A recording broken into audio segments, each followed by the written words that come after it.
기본적으로 그런 얘기 저도 많이 들었거든요. 야, 그래도 너 나중에 늙어서 병들면 너 예. 아니, 늙어서 병들면 간병인이 필요하지. 제가 간병인을 만들려고 배우자를 선택하진 않을 거잖아요.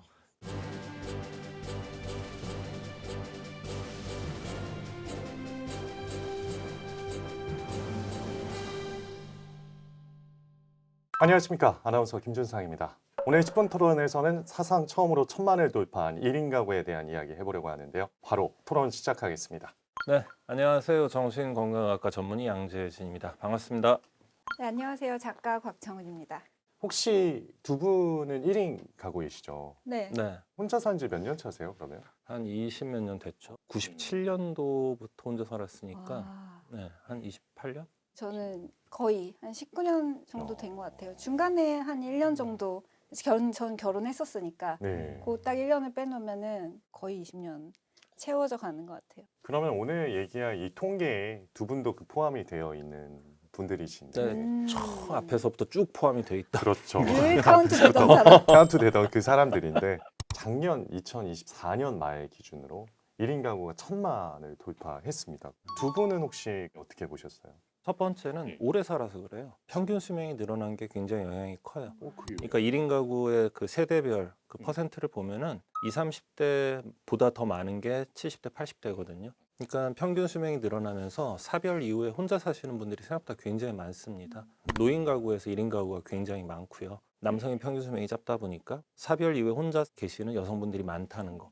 두 번째는 과거에는 사별을 했다 하더라도 대부분 자식이 모시고 살았죠. 근데 지금은 세대 분리가 된 채로 지내는, 그러니까 주로 부모를 모시고 사는 세대가 엄청나게 줄어들고 또 부모 또한 그걸 원치 않는 세대가 늘어나다 보니까 어떤 세대 구성의 변화, 부모를 모시고 사는 게 아니다. 요즘에는 따로 산다라는 거. 그리고 세 번째는 사실 혼자 살아도 불편하지가 않아졌어요. 예전에 뭐 인터넷이 없고 SNS가 없을 때는 내가 혼자 집에 있는다는 거는 외부와의 단절, 고립을 의미했거든요. 친구가 없는 것 같은 느낌, 세상에 나 혼자밖에 없는 느낌. 근데 사실 요즘에 집에서 혼자 있으면서 불편함을 느낄 만한 일이 별로 없고요. 오히려 사람 많은 곳에 가는 걸 불편해하는 친구들이 굉장히 늘어나는 세대거든요. 그리고 또 제일 큰 것 중에 하나가 코로나 이후에 1인 방송이 엄청나게 늘어났거든요. 예. 그러니까 기존의 어떤 방송이라는 거는 방송국에서 보내주는 영상을 일방적으로 볼 수밖에 없는 수동적이고 피동적인 입장이었는데 1인 방송은 내가 좋아요도 누를 수 있고요. 내가 댓글을 쓸 수도 있고요. 내가 거기에 대해서 어떤 피드백을 주면 또 그 피드백을 읽어준단 말이에요. 맞아요. 그건 쉽게 말하면 일방적인 게 아니라 상호 소통된다는 느낌을 받기 때문에 집에서 내가 혼자 1인 방송을 열심히 보면서 밥을 혼자 먹더라도 나는 외롭다, 나는 고립되거나 단절됐다는 느낌을 받지 않을 가능성이 굉장히 크다라는 거죠. 말씀해주신 부분이 이제 요즘에 어떻게 보면 표면적으로 보이는 현상들이라고 한다면 저는 좀 내면적으로 그걸 좀 보고 싶은데 말하자면 저는 두 가지 차원인 것 같아요. 하나는 사람들이 자기 욕구를 조금 더 솔직하게 드러낼 수 있는 사회적 저변이 만들어진 것 같아요. 예전에는 다들 결혼하는데 나라고 뭐 별거 있어?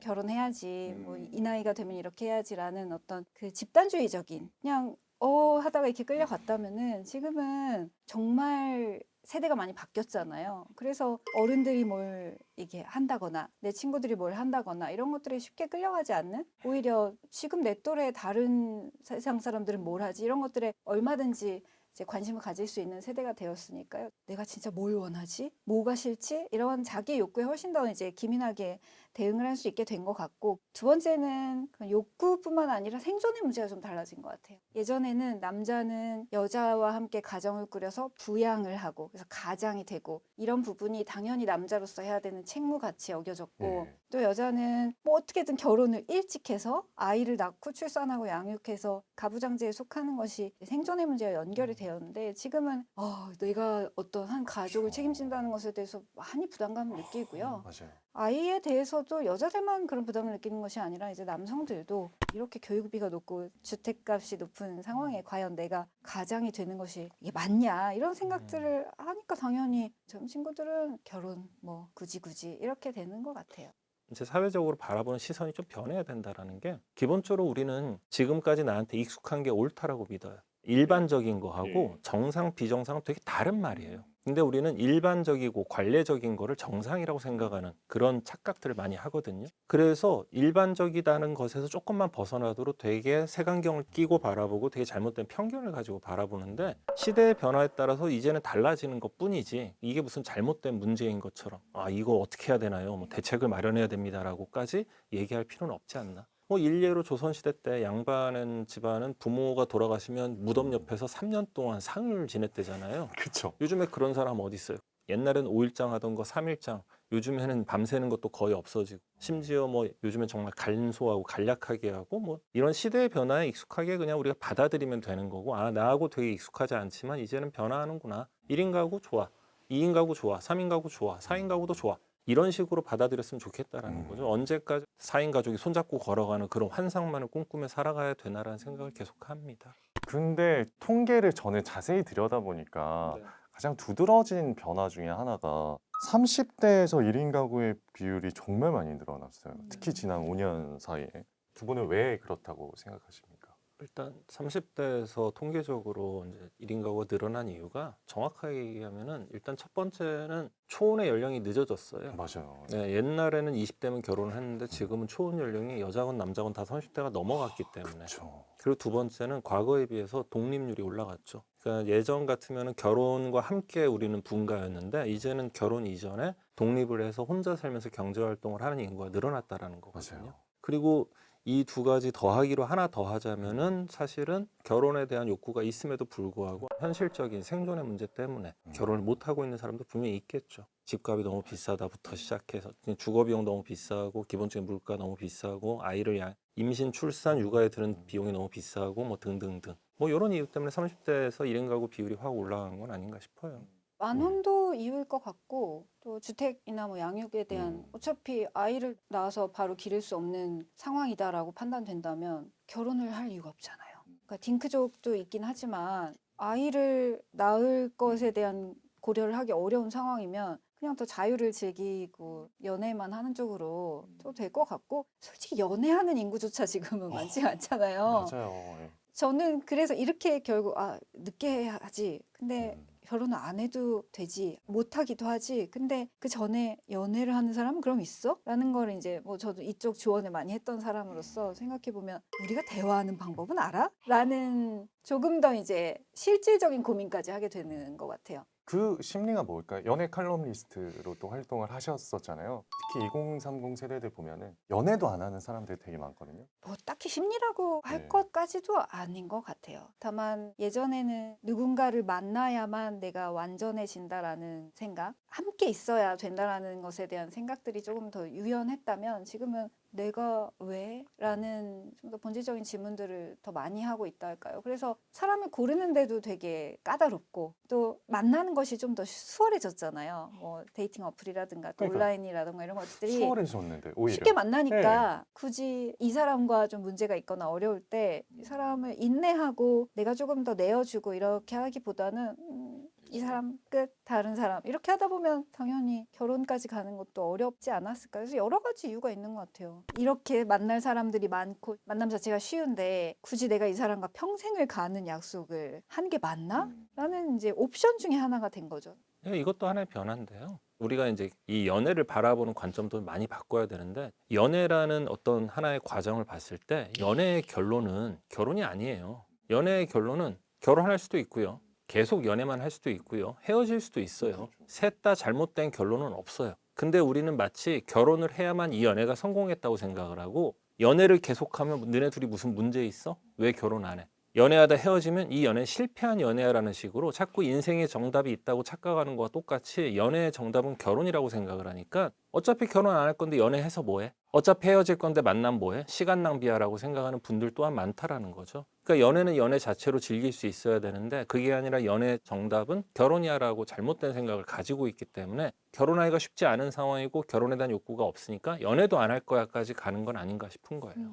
제가 지금 거의 중간 나이라고 네. 알고 있거든요. 45세? 근데 이 뒤쪽으로는 다 거의 많이 연애를 해서 행복하게 결혼을 해야 그것이 착 매듭이 잘 지어진 거고, 결혼으로 꼴이 나지 못하면 그것은 깨졌대. 결국 깨지는 거잖아요. 대부분. 그러면 지금까지 투자한 자원, 일종의 시간과 돈과 에너지와 뭐 내 마음씀과 이런 모든 것들이 다 그냥 허공으로 뿌려진다고 사실 자기 연애에 대해서는 다 자기를 그렇게 느끼는 것 같아요. 또 저도 사랑이란 것에 대해서 참 많이 고민을 하고 사랑을 하다가 막 끝나서 막 가슴도 쳐보고 했지만 내가 뭐 배웠고 성장했고 그건 그거대로 좋은 기억이었고 생각하지만 그거는 나중에 아프게 성찰해서 얻어지는 거지 그 당시에는 말이에요. 다 자기 이별 생각하면 예민해질 수밖에 없고 그러면 이제 그냥 본능적인 결론은 연애 안 하고 그냥 가벼운 관계만 즐기거나 그냥 혼자 어차피 내가 주말에 가서 OTT나 유튜브를 보면서 재밌게 즐길 수 있는 그 쾌감이 누군가를 만나기 위해 준비하고 나가서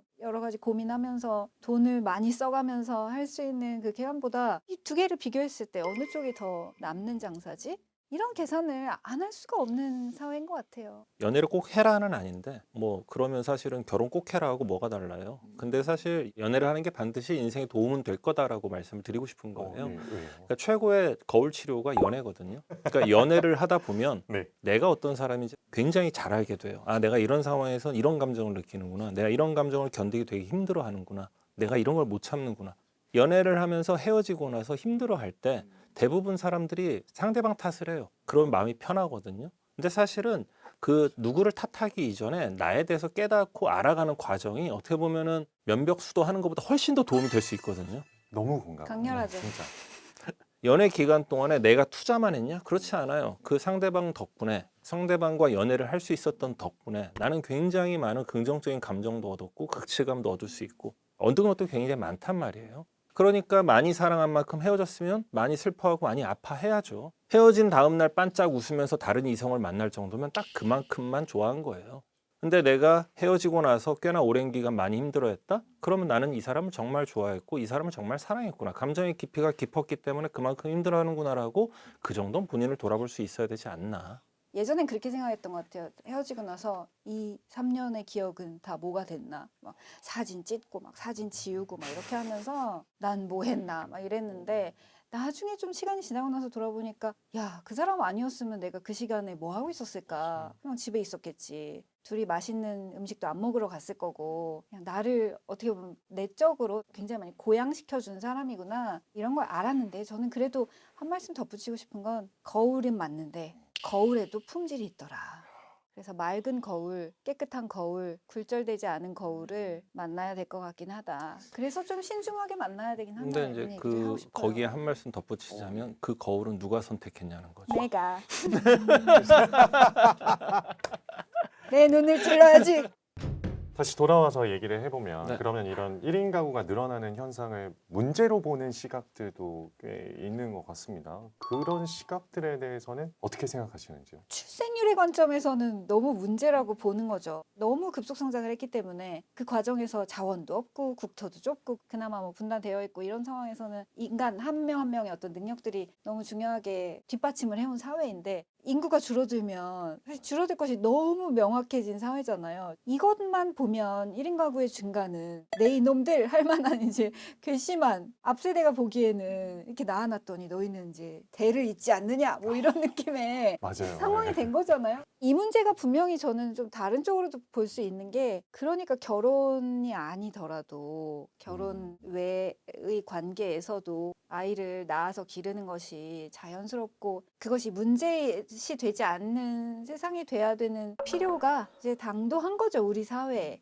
우리나라는 지금까지도 가족, 그럼 엄마, 아빠, 아이 하나 혹은 둘 이거를 계속 생각을 하는데 이제는 그렇지 않다라는 거, 그렇지 않아야 된다라는 거, 좀 다양한 형태의 가족 구성원들을 다 이해하고 받아들여야 된다라는 말씀을 꼭 드리고 싶은 건데 되게 다양한 가족 구성원의 형태에 대한 통계가 있었어요. 근데 그거가 굉장히 중요하다고 생각을 하거든요. 혼인 관계가 아닌 상태. 그러니까 동거를 하면서 아이를 낳거나 혹은 부모 중 결혼 안 하고 동거도 안 한 상태에서 아이를 낳거나 뭐 등등등에 대해서 다 나와 있던데 기존 기성세대 쪽으로 가면은 무슨 말이 안 되는 굉장히 낮은 퍼센트가 동의를 하고 있고 이거에 대해서 아직까지 퍼센트가 그렇게 높진 않지만 그래도 10대, 20대 분들은 이 사람들이 나이를 또 먹어가면은 이제 계속해서 점점 찬성하거나 그걸 동의하는 인구들이 늘어나지 않을까. 사실 우리가 고등학교 때였나? 그때만 하더라도 세계에서 출산율이 낮은 나라로 뭐 나라가 없어지네 소멸하네 난리 났던 데가 프랑스였거든요. 지금은 엄청나게 높아졌죠. 출산율이 올라간 가장 큰 이유는 그러니까 혼인 관계가 아닌 사이에서 아이가 나오더라도 혼인 관계에서 나온 아이와 똑같은 차별 없는 대접을 해주는 거 이후에 그렇게 변한 걸로 알고 있거든요.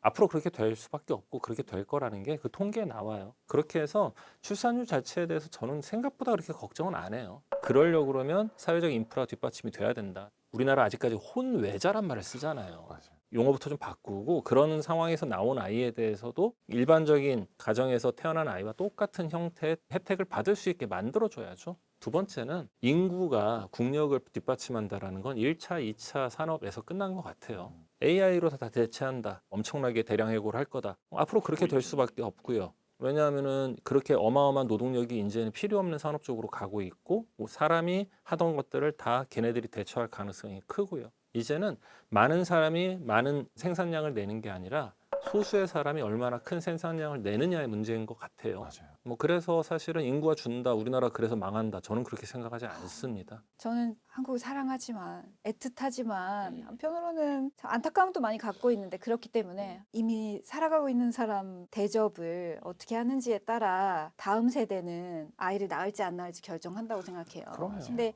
이 높은 자살률과 삶의 질에 대한 모두의 고민들 또 사람을 정말 미치게 하는 이 교육의 어떤 방식들 이런 거를 이미 내가 겪고 난 세대가 과연 이 땅의 아이를 나의 클론을 낳고 싶나 하는 생각을 하는 거죠. 인간이라면 동물적인 본능도 있지만 또 그 동물적인 본능 안에 고통을 누군가에게 또 이걸 물려주고 싶지 않다는 본능도 있기 때문에 저는 그런 것 같아요. 출생률에 대한 고민은 자살률에 대한 고민과 완벽히 연결되어 있다. 그래서 살아가는 사람들에 대한 사람 귀한 줄 모르는 사회에서는 낳으려고 하는 생각을 안 하게 되는 건 굉장히 자연스러운 것이다. 그래서 지금 많이 낳으면 그들이 행복하게 살 수 있는 세상은 맞아요? 라고 너무 물어보고 싶은 거예요. 결국 지구라는 이 다 연결되어 있는 사회에서 우리가 어떤 식으로 또 다른 나라와 조율하고 우리 이 사회를 더 건강하게 만들어 나갈까에 초점을 맞추면 애는 알아서 나을 겁니다.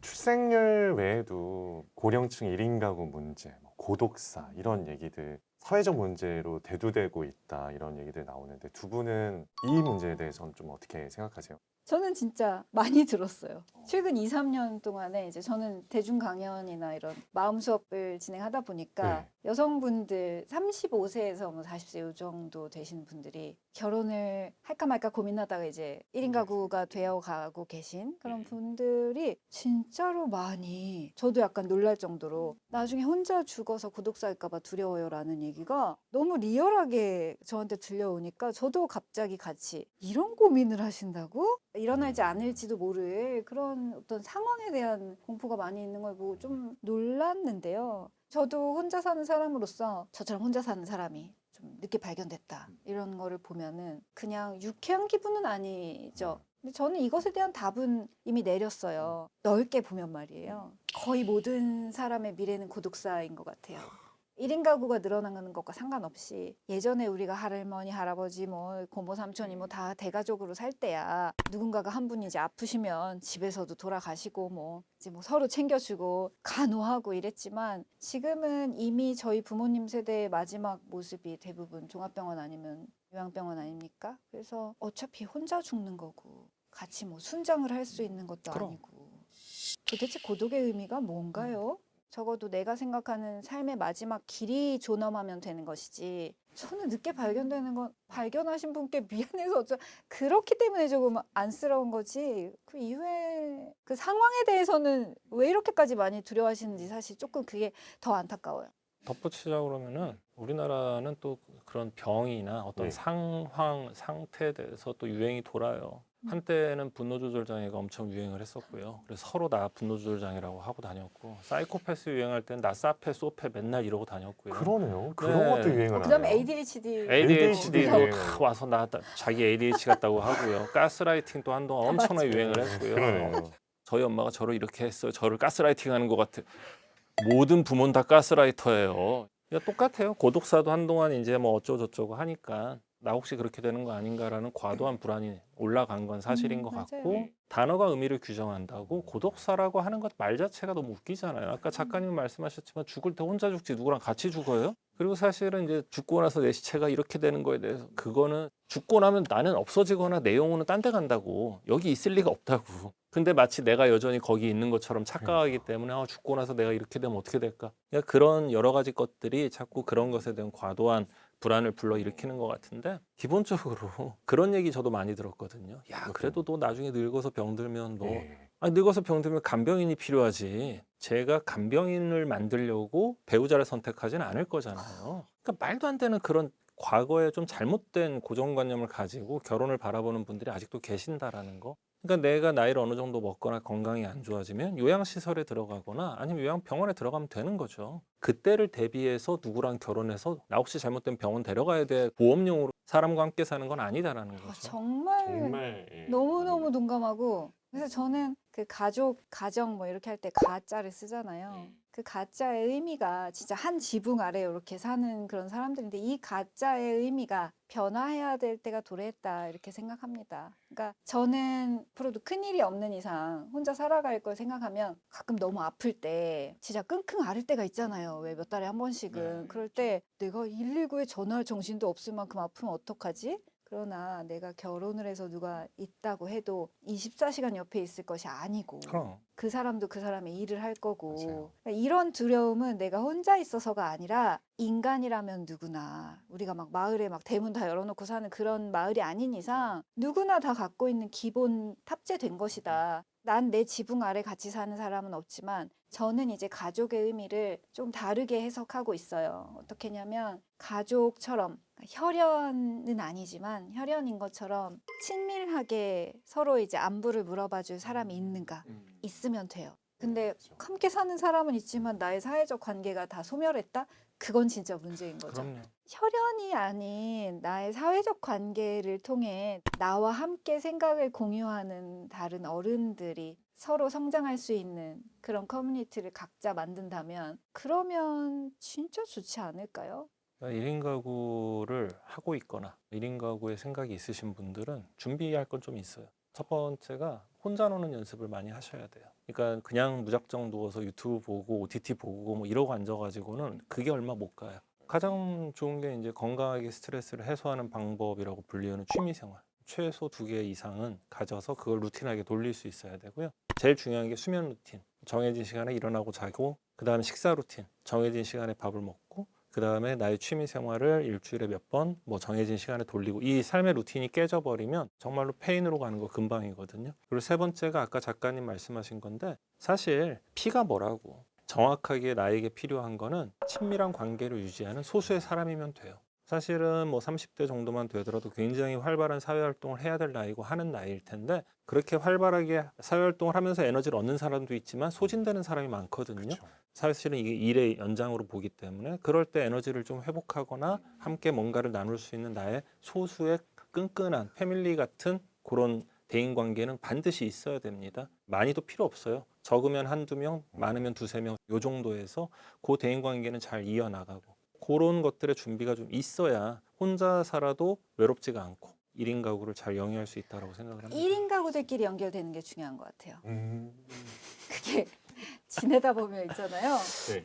돌아온다 그렇게 제 나이 되면 결혼해 내가 옛날에 얘기했잖아. 돌아오기도 하고 알아서 다 돌아온다고. 아 그러니까요. 그래서 결혼하신 분도 그 결혼이 영원하다. 또 혼자 사시는 분도 이 혼자 삶이 영원하다. 이런 생각을 내려놓고 지금 내가 나를 어떻게 행복하게 하고 내 주변에 있는 사람과 또 어떻게 행복을 이어나가고 이 문제에만 집중하면 될 것 같아요. 저는 모두가 다 그냥 행복을 꿈꾸는 것 같아요. 결혼하신 분도 아이 낳으신 분도 또 딩크이신 분도 아니면 저희처럼 1인 가구신 분도 그냥 다 각자의 행복과 안정을 바라는 존재일 뿐. 근데 그 방식이 다르다고 해서 우리가 서로가 서로를 다르게 볼 것도 없고, 아, 저 사람의 행복은 저거구나. 나의 행복은 이거고, 나는 오늘 내 삶에 어떻게 집중하고 또 이 행복을 누구와 나눌 것인가. 그런 고민을 해야죠. 우리 너무 많이 달려왔잖아요.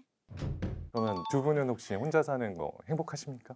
어떤 시기에는 혼자 살아야만 되니까 살았던 적도 있었고 또 너무 좋다고 생각했었던 때도 있었고 너무 싫었다고 생각했었던 때도 있었지만 지금 돌고 돌아 생각해 보니 나는 혼자가 참 잘 맞는 사람이네 라는 것이 지금 혼자 산 지 거의 20년차 되니까 이제는 확신이 들었습니다. 모든 선택에는 어떤 선택을 하든지 간에 이 선택을 통해서 얻는 게 생기면 잃는 게 생기고 이 선택을 통해서 내가 누릴 수 있는 게 생기면 감당할 게 생긴다는 얘기 많이 해요. 근데 우린 대부분 얻을 수 있는 거, 누릴 수 있는 것만 가지고 선택을 한 이후에 선택 이후에 찾아오는 어떤 희생이나 어떤 감당할 것에 대해서 속았다라는 생각들을 많이 하거든요. 그래서 제가 주로 이제 환자분들이나 주변 지인들한테 선택을 할 때 잘 모르겠으면 감당할 것, 잃어야 될 것을 생각하고 내가 이걸 감당할 수 있을까를 가지고 선택하면 그나마 좀 덜 힘든 선택이 될 거다라는 얘기를 많이 해요. 그래서 내가 이걸 감당할 수 있다면 지금 나의 선택이 옳은 선택이 될 것이고 이걸 감당하기 너무 힘들다면 다른 선택을 하면 될 것이고요. 사실 혼자 사는 게 마냥 좋진 않죠. 뭐 예를 들면 제일 안 좋은 게 뭐 가스검침을 온다든지 뭐 뭘 받아야 되는데 집에 사람이 없다든지. 되게 사소한데요? 네, 그런 게 제일 불편하니까. 아 진짜요? 고양이한테 받아달라고 할 수가 없잖아요.